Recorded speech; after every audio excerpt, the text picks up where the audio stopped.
हरे कृष्णा। तो आज हम 20वां श्लोक पढ़ेंगे, पहले अध्याय का 20वां श्लोक। अतः व्यवस्था व्यवस्थितान् दृष्ट्वा धृतराष्ट्राणां कपिध्वजः प्रवर्ते सहस्रसम्पते धनुरुद्याम पांडवा ऋषिकेशं तदा वाक्यम इदम अह महीपते। तो इसका साथ में तात्पर्य दोहराते हैं, जो अनुवाद दोहराते हैं। श्रील प्रभुपाद की जय। उस समय हनुमान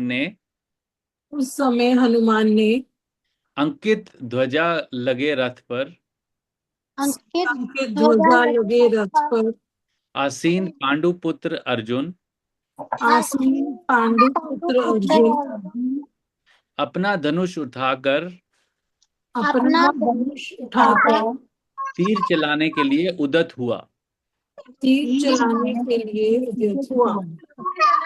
हे राजन, हे राजन, धृतराष्ट्र के पुत्रों को धृतराष्ट्र के पुत्रों को व्यू में खड़ा देखकर व्यू में खड़ा देखकर अर्जुन ने श्री कृष्ण से श्री कृष्ण से ये वचन कहे। ये वचन कहे। मैं थोड़ा बैकग्राउंड नॉइस आ रहा है, मैं कुछ वीडियो को म्यूट कर रहा हूँ। Okay okay. तो इसको मेरे को चूज करना पड़ेगा, क्योंकि कौन पढ़ेगा? सारिका माता जी पढ़ेंगे आप?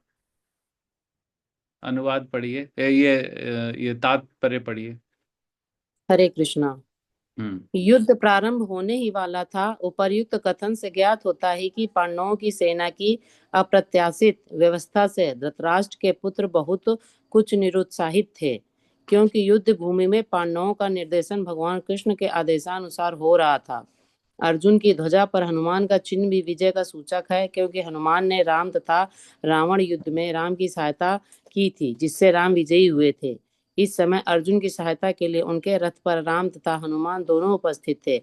भगवान कृष्ण साक्षात राम है, और जहाँ भी राम रहते हैं वहाँ उनका नित्य सेवक हनुमान होता है, तथा उनकी नित्य संगिनी वैभव की देवी सीता उपस्थित रहती हैं। अतः अर्जुन के लिए किसी भी शत्रु से भय का कोई कारण नहीं था। इससे भी अधिक इंद्रियों के स्वामी भगवान कृष्ण निर्देश देने के लिए साक्षात उपस्थित थे। इस प्रकार अर्जुन को युद्ध करने के मामले में सारा सत्य परामर्श प्राप्त था। ऐसी स्थितियों में जिनकी व्यवस्था भगवान ने अपने शाश्वत भक्त के लिए की थी, निश्चित विजय के लक्षण स्पष्ट थे। हरे कृष्ण। हम पहले मंगलाचरण करते हैं, 1 मिनट। ठीक है। ओम अज्ञानतिमिरन्धस्य ज्ञानञ्जनाशलाकया चक्षुरुन्मिलितं येन तस्मै श्रीगुरवे नमः। श्रीचैतन्यमनोभीष्टं स्थापितं येन भूतले स्वयं रूप कदा मह्यं ददाति स्वपदान्तिकं। वन्देऽहं श्रीगुरु श्रीयुतापदकमलं श्रीगुरून् वैष्णवांश्च श्रीरूपं साग्रजातं सहगण रघुनाथान्वितं तं सजीवं साद्वैतं सावधूतं परिजनसहितं कृष्णचैतन्यदेवं श्रीराधा कृष्णपादान् सहगण ललिता श्रीविशाखान्वितांश्च। हे कृष्णा करुणा सिंधु दीनबंधु जगतपते गोपेशा गोपिका कांत राधा कांत नमस्तुते। तप्त कांचन गौरांगी राधे वृंदावनेश्वरी वृषभानुसुते देवी प्रणमामि हरिप्रिये। वाञ्छाकल्पतरुभ्यश्च कृपा सिन्धुभ्येव च पतितानां पावनेभ्यो वैष्णवेभ्यो नमो नमः। श्रीकृष्ण चैतन्य प्रभु नित्यानंद श्री अद्वैत गदाधर शिवासादि गौर भक्तवृंद।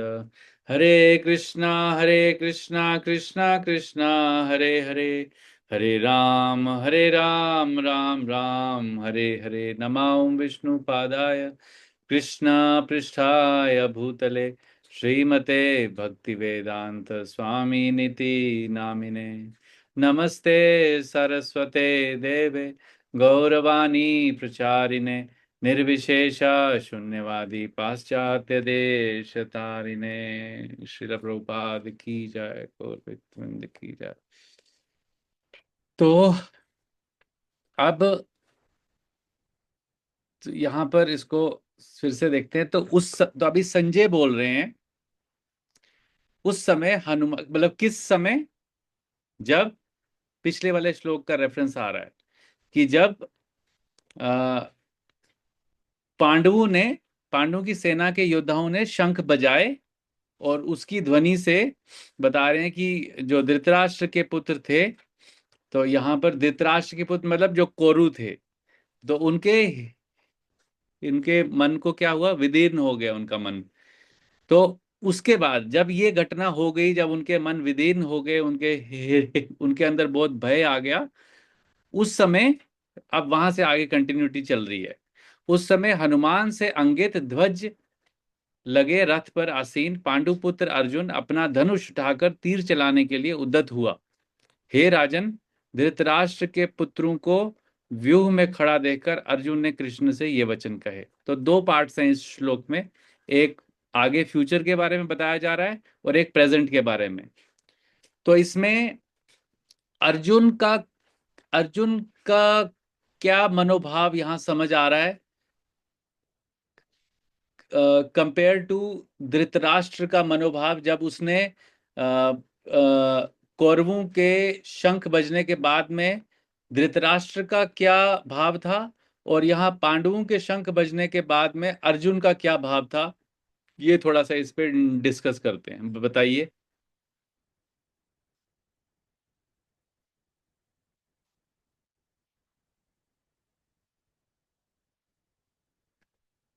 तो हाँ जी।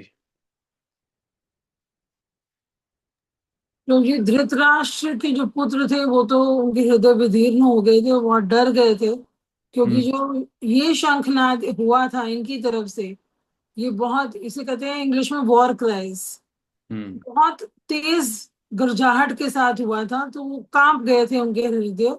लेकिन अर्जुन एकदम शांत था, वो रेडी था बस तीर चलाने के लिए। लेकिन हम्म। नेक्स्ट श्लोक में देखेंगे, वो रेडी तो था लेकिन एकदम से उसके मन में स्ट्राइक करता है, नहीं मैं एक बार बीच में जाके देखूं तो सही, ओपोनेंट टीम में और मेरी टीम में कौन है। तो हम्म। वो बिल्कुल रेडी है, उसको कोई भय नहीं है, बस उसने तीर उठा ही लिया अपना। उद्यत मीन्स रेडी टू अटैक। उदत हैं, हाँ उदत हैं। तो इसमें श्लोक के शब्द भी संजय ने तो शब्द यूज किए हैं, अथा व्यवस्थिता दृष्टवा धृतराष्ट्र धर्तराष्ट्रान कपिध्वजा। तो मतलब जो हनुमान, उस समय हनुमान से अंकित ध्वज लगे, मतलब जो अर्जुन का जो रथ था उसके ऊपर हनुमान जी का ध्वज था, उस पर पांडुपुत्र अर्जुन बैठे थे और वो धनुष उठाकर तीन चलाने के लिए उद्यत थे, मतलब वो बिल्कुल रेडी थे। Compare to Dhritarashtra, compare to Duryodhana, उनमें कोई भय नहीं था, कोई डाउट नहीं था कि, और वो किसी के शंख से उनका जो मन था वो व्याकुल नहीं था। तो वो एकदम से, क्योंकि उनको पता था कि मेरे साथ भगवान श्री कृष्ण हैं, तो उनको कोई किसी भी तरीके का भय नहीं था। तो प्रभुपाद जी अपने बताते हैं कि अगर किसी व्यक्ति को भय है, मतलब वो कहीं ना कहीं अपने को कर्ता या स्वामी मानता है, क्योंकि तभी तो भय का कारण तो तभी है कि मैं नहीं कर पाऊंगा, मुझसे नहीं हो पाएगा, या सामने वाला मुझे मुझे मुझे नीचे कर देगा। तो अगर किसी को भगवान पे पूरा विश्वास है, तो उसके लिए भय का कोई कारण है ही नहीं। तो यहाँ पर वही इंगित हो रहा है कि जो अर्जुन का जो मनोभाव है, जो मानसिकता उस समय अर्जुन के मन में चल रहा है, कि वो बिल्कुल भी उनको भय नहीं है, और वो भगवान के संग से बिल्कुल एकदम, वे ही इज वेरी स्ट्रांग कि हाँ चलो युद्ध करते हैं। क्योंकि वो जो शंख का, जब आपने बताया सबने की गर्जना जब होती हुई, तो उसको लगा कि yes now it's beginning time, start हो चुका है ना। तो ये था। उसके बाद यहाँ हम दूसरे पार्ट में आते हैं। हे राजन, धृतराष्ट्र के पुत्रों को व्यूह में खड़ा देखकर अर्जुन ने श्री कृष्ण से ये वचन कहे। तो ये अगले श्लोक का कॉन्टेक्स्ट सेट किया जा रहा है। तो इसमें जो प्रभुपाद जी का जो परपोर्ट है वो मोस्टली फर्स्ट वाले पार्ट पे ज्यादा फोकस करता है। तो युद्ध प्रारंभ होने ही वाला था। उपर्युक्त कथन से ज्ञात होता है कि पांडवों की सेना की अप्रत्याशित व्यवस्था से धृतराष्ट्र के पुत्र बहुत कुछ निरुत्साहित थे, क्योंकि युद्ध भूमि में पांडवों का निर्देशन भगवान कृष्ण के आदेशानुसार हो रहा था। तो एक तो पहले दुर्योधन ने देख लिया कि जो धृष्टद्युम्न ने कितने अच्छे से व्यवस्था की है। फिर ऊपर से पांडवों की साइड से 18 लोगों ने शंखनाद किया, उनकी तरफ से 6 लोगों ने शंखनाद किया। तो यहाँ पर 3 टाइम्स था। तो उसकी वो 18 शंखों की नाद और 6 शंखों की नाद में 18 शंखों की नाद ज्यादा लाउड है। तो उसके अनुसार उनको क्या हुआ, वो निरुत्साहित हो गए, मतलब उनका उत्साह कम कम हो गया कि हम पता नहीं जीतेंगे भी या नहीं। यहाँ तो इनकी तो शंख ही 3 टाइम्स है ना। तो क्योंकि युद्ध भूमि में पांडवों का निर्देशन भगवान कृष्ण के आदेश अनुसार हो रहा था, और वो किसने किया था, धृष्टद्युम्न ने, वो भगवान कृष्ण के आदेश अनुसार किया था। अर्जुन की ध्वजा पर हनुमान का चिन्ह भी विजय का सूचक है, क्योंकि हनुमान ने राम तथा रावण युद्ध में राम जी की सहायता की थी, जिससे श्री राम विजयी हुए थे। इस समय अर्जुन की सहायता के लिए उनके रथ पर राम तथा हनुमान दोनों उपस्थित थे। भगवान कृष्ण साक्षात श्री राम हैं, और जहां भी राम रहते हैं वहां उनका नित्य सेवक हनुमान होता है, तथा उनकी नित्य संगिनी वैभव की देवी सीता उपस्थित रहती है, जो कि लक्ष्मी माता, जो पिछले एक श्लोक में आया था कि श्री श्री, और जब हमने नारायण की बात की थी। तो अतः अर्जुन के लिए किसी भी शत्रु से भय का कोई कारण नहीं है। तो यहाँ पर मैं अभी हिज होलीनेस भक्ति आश्रय वैष्णव महाराज का एक क्लास सुन रहा था इसी पे 1.20 पे। तो वो बता रहे थे सिग्निफिकेंस की, ये जो कपि ध्वज है, जो हनुमान जी जो हैं वो ध्वज के रूप में हैं, मतलब हनुमान जी का ध्वज पे चित्र है, या वहाँ साक्षात हनुमान जी हैं। तो उन्होंने एक कथा बताई कि जब एक बार पांडव जो थे वो वन में थे, जब जब जब यस। उनको वनवास मिला था, तो उस समय एक बार द्रौपदी जी के सामने, क्योंकि भीम भी वायुपुत्र हैं, और और हनुमान जी भी वायुपुत्र हैं।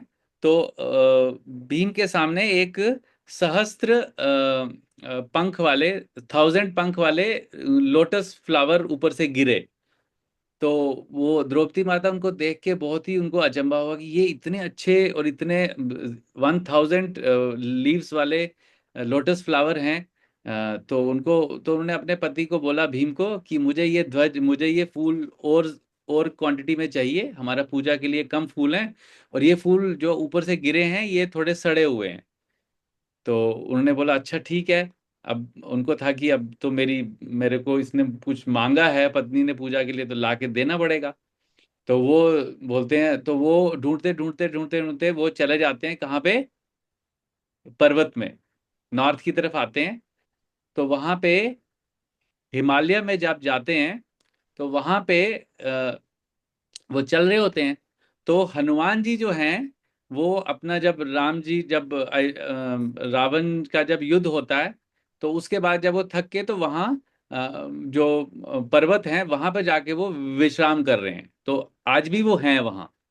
तो वहां पर हनुमान जी विश्राम कर रहे थे। तो भीम जब वहां पहुंचते हैं, तो अब उनको आगे जाना होता है, तो ये ऐसे लेटे होते हैं रास्ते में। तो इनकी टांगे ऐसे होती हैं, पूंछ भी आगे होती है। तो अर्जुन को लगता है ये कौन सा वानर आ गया है। और वो जिस वन में रहते हैं वहां, तो वहां पे बहुत सारे केले के पेड़ हैं, मतलब वो केले के पेड़ों का जंगल है। तो वहां पर वो रहते हैं, और उनका वो सिर्फ फल ही खाते हैं, मतलब सिर्फ केले खाते हैं वहां। तो ये भीम ने इनको बोला कि आप थोड़ा साइड पे हो जाओ, और मुझे आगे जाना है। मुझे मेरी पत्नी ने फूल मंगाए हैं, तो वो आगे से मुझे फूल लेके जाने हैं। तो बोलते हैं देखो मैं तो अभी बहुत बूढ़ा हो चुका हूँ, मैं तो अपनी जगह से उठूंगा नहीं। तो तुम जैसे है, तुम्हें जाना है तो चले जाओ। तो बोले अच्छा। तो उनको, अब भीम को पता नहीं था कि ये कौन है। तो वो बोलते हैं तुम मेरे को जानते नहीं है कौन हूं मैं? तो बोलते हैं हाँ मैं जानता हूँ, तुम भीमसेन हो। तो बोले ठीक है, तो फिर यहाँ से हट हट हट, तुम यहाँ से रास्ता छोड़ो। तो बोलते हैं ठीक है, तुम एक काम करो, तुम इतना बोल रहे हो, मेरी पूंछ है, मेरी पूंछ को हटा के यहाँ से चल लो। तो वो वही तुम कर लोगे तो बहुत है। तो वो भीम को लगता है एक बंदर की पूंछ उठा के साइड करनी है, तो ये तो छोटा सा काम है। तो वो ऐसे अपने हाथ से 2 उंगलियों से पूंछ उठाने की कोशिश करते हैं, उनको पता है कि मेरे अंदर तो बहुत बल है। तो वो पूंछ उनसे मूव भी नहीं होती है, मतलब कुछ भी उसको कर नहीं पाते। फिर वो पूरा हाथ लगाते हैं, वो पूरे हाथ से भी कुछ नहीं होता है। फिर दोनों हाथ लगाते हैं, दोनों हाथ से फिर पूरा ऐसे नीचे बैठ के जैसे दोनों हाथ से पूरा अपना पीठ का जोर लगा के वो उठाने की कोशिश करते हैं पूंछ। तो वो उनको समझ आ जाता है ये कोई नॉर्मल वानर नहीं है। तो पूछते हैं वानर श्रेष्ठ आप कौन है, हाथ जोड़ते हैं उनके सामने, मैं आपका परिचय, अपना परिचय दीजिए। तो फिर हनुमान जी अपना परिचय देते हैं, और फिर उनको बोलते हैं कि आगे जाके कुरुक्षेत्र में युद्ध होगा, और वहां पर राम जी वहीं होंगे, और मुझे भी वहां आना होगा, क्योंकि युद्ध में मेरे को उनके मैं हमेशा उनके साथ रहता हूँ। तो बोले वो जो वहां पर मैं ध्वज रूप में मैं वहां आऊंगा, और अर्जुन का जो तुम्हारे जो भाई अर्जुन है, उनके उनका जो सारथी भगवान कृष्ण बनेंगे, मतलब भगवान श्री राम बनेंगे। तो उनके ध्वज पे, उनके रथ पे मैं ध्वज के रूप में आऊंगा। तो बोले ठीक है, उनकी तो आप सहायता वैसे कर लोगे, मेरी मेरी सहायता कैसे करोगे? अर्जुन की तो सहायता आप कर लोगे। तो बोले तुम जब गर्जना करोगे, क्योंकि भीम की जो गर्जना है वो बहुत लाउड है, तो बोले तुम्हारी जितनी गर्जना होगी उतनी गर्जना मेरी भी होगी। तो इसलिए जब तुम कोई भी गर्जना करोगे, तो उसमें मेरी गर्जना जुड़ के वो गर्जना जाएगी बाहर, पूरी वो साउंड जाएगी, और उससे जो सामने वाला पक्ष है, उनके उनको उनके जो मनोबल है वो उससे टूटेगा, उस गर्जना से। तो ये महाराज बता रहे थे कि ये बहुत ही इसका महत्व है, कि अर्जुन के रथ पर जो है वो हनुमान जी का ध्वज है, और भीम की भी वो सहायता करते हैं गर्जना में। तो इसलिए यहाँ पर प्रभुपाद जी लिखते हैं, अतः अर्जुन के लिए किसी भी शत्रु से भय का कोई कारण नहीं था, क्योंकि श्री राम उनके साथ हैं, श्री राम के सेवक उनके साथ हैं। और जो सेवक और राम पहले वहां थे अयोध्या में, उन्होंने जो रावण लंका में जो युद्ध किया था, वहां पर उनकी जीत हुई थी। तो उनने तो कोई कोई निरुत्साहित होने का कोई कारण ही नहीं है। तो ये इसमें जो मैंने सुना था। उसके बाद आगे लिखा है, इससे भी अधिक इंद्रियों के स्वामी भगवान कृष्ण निर्देश देने के लिए साक्षात उपस्थित थे। बोला ठीक है, भगवान तो है ही हैं, लेकिन डायरेक्शन भी मुझे वही दे रहे हैं, है ना? जो निर्देश कि मुझे क्या करना चाहिए, कब कहाँ जाना है, मेरे रथ को कहाँ लेके जाना है, वो निर्देश भी मुझे साक्षात भगवान कृष्ण ही दे रहे हैं। तो एक तो सारी परिस्थिति को अगर देखेंगे, तो अर्जुन वॉज सो कॉन्फिडेंट, इतना उनमें पूरा कॉन्फिडेंस से फुल थे वो, कि उनको लगा कि मैं तो जीत ही जाऊंगा। तो इस प्रकार अर्जुन को युद्ध करने के मामले में सारा सत परामर्श प्राप्त था, कि एक तो भगवान उसके साथ थे, और भगवान के नित्य जो भक्त हैं वो भी उनके साथ साक्षात थे। और और उनको सारा सत परामर्श, मतलब अगर कुछ किसी को विचार विमर्श करना भी था तो भगवान से वो पूछ सकते थे, तो सारा सत परामर्श भी उनके साथ था। तो ऐसी स्थितियों में जिनकी व्यवस्था भगवान ने अपने शाश्वत भक्त के लिए की थी, निश्चय विजय के लक्षण स्पष्ट थे। तो यहाँ पर संजय जो हैं, वो बार बार, देखो संजय कितने चतुर हैं, वो बार बार धृतराष्ट्र को बता रहे हैं कि इतना कुछ बता रहे हैं कि अर्जुन इतने बहुत ही कॉन्फिडेंट थे। तो उनका अल्टीमेटली वो ये बताना चाह रहे हैं धृतराष्ट्र को, कि क्योंकि तुमने हमेशा अधर्म का साथ दिया है, तो इसलिए पांडु के जो का जो विजय है वो एकदम स्पष्ट है, उसमें कोई डाउट नहीं है। तो इस तरीके से इसको समझ सकते हैं हम।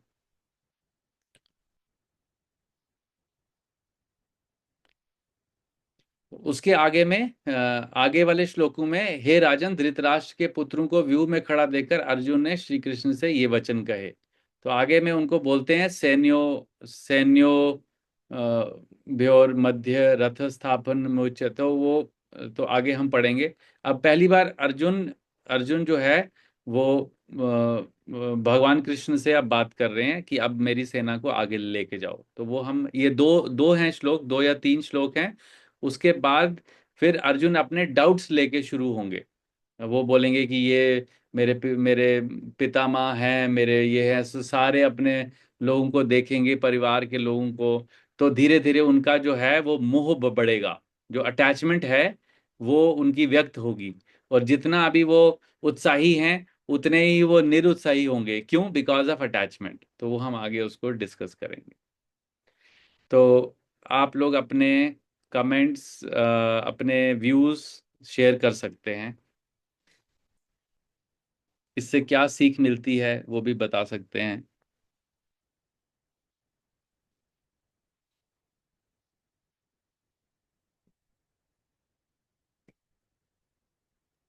हरे कृष्ण प्रभु जी, जो आपने कथा सुनाई उसमें दो पॉइंट्स और भक्ति आश्रय स्वामी महाराज बताते हैं कि कृष्ण ने ये लीला क्यों की थी। जो वो अलकनंदा नदी के पास जो 100 पंखुड़ियों वाला पुष्प देखा, उसका कारण ये था, एक तो वो भीम का अहंकार तोड़ना चाहते थे, हम्म। क्योंकि भीम को वो अपने बल पे बहुत अहंकार था। तो उनका अहंकार टूटा जब उस बानर की, जो कि हनुमान जी थे, उनकी हाँ। पूंछ को हिला नहीं पाए। वो तो कहते मैं एक उंगली से हिला दूंगा, फिर हम्म। कहते बाएं हाथ से हिला दूंगा। तो अल्टीमेटली वो उन्होंने पूरा दम लगा लिया, लेकिन उनकी पूंछ को नहीं हटा पाए। तो पहला कारण इस कथा का ये था, कृष्ण लीला की का मतलब रीजन ये था कि वो भीम का अहंकार तोड़ना चाहते थे, और दूसरा दो शुद्ध भक्तों को आपस में मिलाना चाहते थे। हम्म। एंड में हमने देखा कि दोनों ही पवन पुत्र हैं, भीम भी और हनुमान जी भी। तो हाँ, दो भक्तों को मिलाने का ये उन्होंने एक स्टोरी, कारण मतलब हो रही थी, हाँ, कारण लीला बनाया। थी, मतलब, हाँ। लीला थी उनकी, ये दो चीजों के कारण। यस। तो इसमें सीखने को क्या मिलता है? यहाँ अर्जुन ने जो, जैसे, एक मिनट, मैं ऊपर लेके जाता हूँ। तो ये जो हमने आज इसका तात्पर्य पढ़ा, इसमें हमारे को क्या सीखने को मिलता है?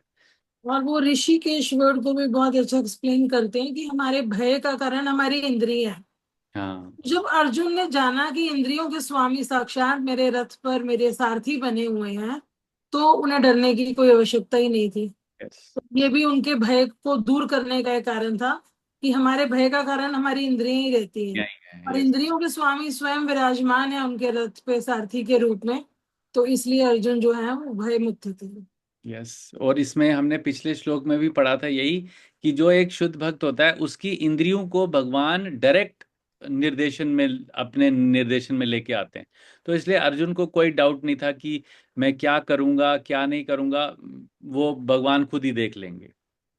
लेकिन आगे भी जो होता है, जब वो व्याकुल होते हैं, वो भी भगवान की इच्छा से ही होते हैं। हमें सीख देने के लिए प्रभुपाद जी उसमें लिखेंगे, या जो भी जो हम आगे पढ़ेंगे, कि अर्जुन व्याकुल हुए, वो मोहग्रस्त हुए, लेकिन वो भी भगवान की ही व्यवस्था थी कि वो व्याकुल हुए। तो क्योंकि वो एक शुद्ध भक्त हैं, और और उनको, उनकी पूरी सेंसेस को भगवान डायरेक्टली कंट्रोल करते हैं, जो एक शुद्ध भक्त होते हैं, प्योर डिवोटीज होते हैं। और कोई बताना चाहेगा कुछ, कोई पॉइंट्स? सारिका माता जी, नहीं आप। प्रभु जी, ये जो बताया इन्होंने, बिंदु माता जी ने, यही था कि भगवान जिसके साथ हैं तो उसको वो तो भय मुक्त वैसे भी हो जाता है। हाँ। तो अभी इसको अगर हम आज अपने प्रेजेंट कॉन्टेक्स्ट के साथ अगर इसको जोड़ते हैं, तो अभी हमारे समक्ष तो भगवान साक्षात नहीं है, लेकिन हैं भी। तो भगवान बोलते हैं कि कली काले नाम रूपे कृष्ण अवतार। तो कली कली युग में, कली काल में, जब कली युग चल रहा है, तो कृष्ण जो हैं, भगवान श्री कृष्ण जो हैं, वो अपने नाम रूप में अवतार लेते हैं। तो जब हम भगवान कृष्ण का नाम लेते हैं, या भगवान के नाम का जप करते हैं, कीर्तन करते हैं, तो जिस तरीके से अर्जुन के साथ भगवान कृष्ण उस समय युद्ध भूमि में उपस्थित थे, तो हम भी एक युद्ध भूमि में ही हैं हर हर समय। तो हमारे हमारे हम भी अगर भगवान का नाम हमेशा हमारे जीवा पे है, तो इसका यही अर्थ है कि भगवान साक्षात हमारे साथ उसी तरीके से बैठे हैं जिस तरीके से भगवान अर्जुन के साथ रथ पे बैठे थे। तो ये श्री चैतन्य चरितमृत में इसका बहुत विस्तार से कृष्णदास कविराज गोस्वामी वर्णन करते हैं कि वही पोजीशन जो अर्जुन की थी, और अर्जुन को इतना कॉन्फिडेंस था कि मेरे को कोई भय नहीं है, मैं बिल्कुल जीत जाऊंगा। तो अगर हम भी भगवान के नाम की शरण लेते हैं, भगवान का नाम बहुत ही अटेंटिवली लेते हैं, सुबह उठ के बहुत हमें अगर ये विश्वास है कि हाँ भगवान का नाम और भगवान में कोई अंतर नहीं है, तो वही तो हमारे अंदर भी किसी भी भय का कोई कारण रह नहीं जाता। तो इसलिए हमें, ये पिछले युग की बात है जब भगवान साक्षात थे, तो भगवान बोल रहे हैं कि मैं हमेशा हूं, लेकिन मैं किस रूप में हूं वो हमें शास्त्रों से पता लगता है। तो कली काले नाम रूपे कृष्ण अवतार, तो भगवान इस कली काल में नाम के रूप में है ना। तो जब हम भगवान के नाम का जप करते हैं सुबह उठ के, तो हमें यही फील करना चाहिए कि भगवान मेरे साथ बैठे हैं। किस रूप में? ध्वनि रूप में, अपने नाम रूप में बैठे हैं। तो अगर हम मान लो जब करते समय थोड़ा इधर उधर डाइवर्ट हो रहे हैं, अब सोचो भगवान किसी के साथ बैठे हुए हैं और हम इधर उधर डाइवर्ट हो रहे हैं, कभी कुछ कर रहे हैं कभी कुछ कर रहे हैं, तो कैसा लगेगा उनको कि मैं तो ये एक तो मेरा नाम ले रहा है और मेरे को बुला रहा है, और ऊपर से फिर ये इधर उधर डिस्ट्रैक्ट हो रहा है। तो हम समझ सकते हैं कि भगवान कैसा फील करेंगे। एक तो मुझे बुला रहा है, उसके बाद मेरे से बात नहीं कर रहा है, फिर इधर उधर गप्पे मार रहा है या मार रही है। तो इसलिए जो हमारा चैंटिंग है सुबह का, वो बहुत ही इंपॉर्टेंट टाइम है। हमारे को वही संग मिल सकता है जो अर्जुन को मिला था उस समय। तो that's the most important teaching I take from, जो मुझे इससे सीख मिलती है कि हमारे को जो जितना भय है, जो जितने भी व्याकुलता है, निरुत्साहिता है, वो खत्म हो सकती है जब हम भगवान के नाम की शरण लेंगे, जिस प्रकार अर्जुन ने भगवान की शरण ली थी साक्षात रूप में वहां। ठीक है। सो ध्यान पूर्वक जप करेंगे, और कोशिश करेंगे कि सुबह ही हमारा सारा जप हो। जो लोग नए हैं वो लोग कर सकते हैं कभी भी, लेकिन हम लोग जो काफी देर से हम पढ़ चुके हैं, समझ चुके हैं, जान चुके हैं, हमें कोशिश करनी चाहिए कि हम अपना जप सुबह, जो हमारा ब्रह्म मुहूर्त है या सुबह का जो सत्व गुनी का समय है, कम से कम 8 8:30 से पहले तक हम अपना जप पूरा कर लें। दिन में चाहे थोड़ा रेस्ट कर लें, लेकिन सुबह का टाइम को अच्छे से यूटिलाइज करें। ठीक है। और कोई ऐड करना चाहते हैं? कुछ पॉइंट रह रह गया हो? ठीक है। ओके। तो thank you so much everyone. Hare Krishna. Srila Prabhupada की जाए। और अभी हम मंडे को मिलेंगे, क्योंकि अभी आज फ्राइडे है ना, तो सैटरडे संडे फिर मंडे को मिलेंगे। हरे कृष्णा।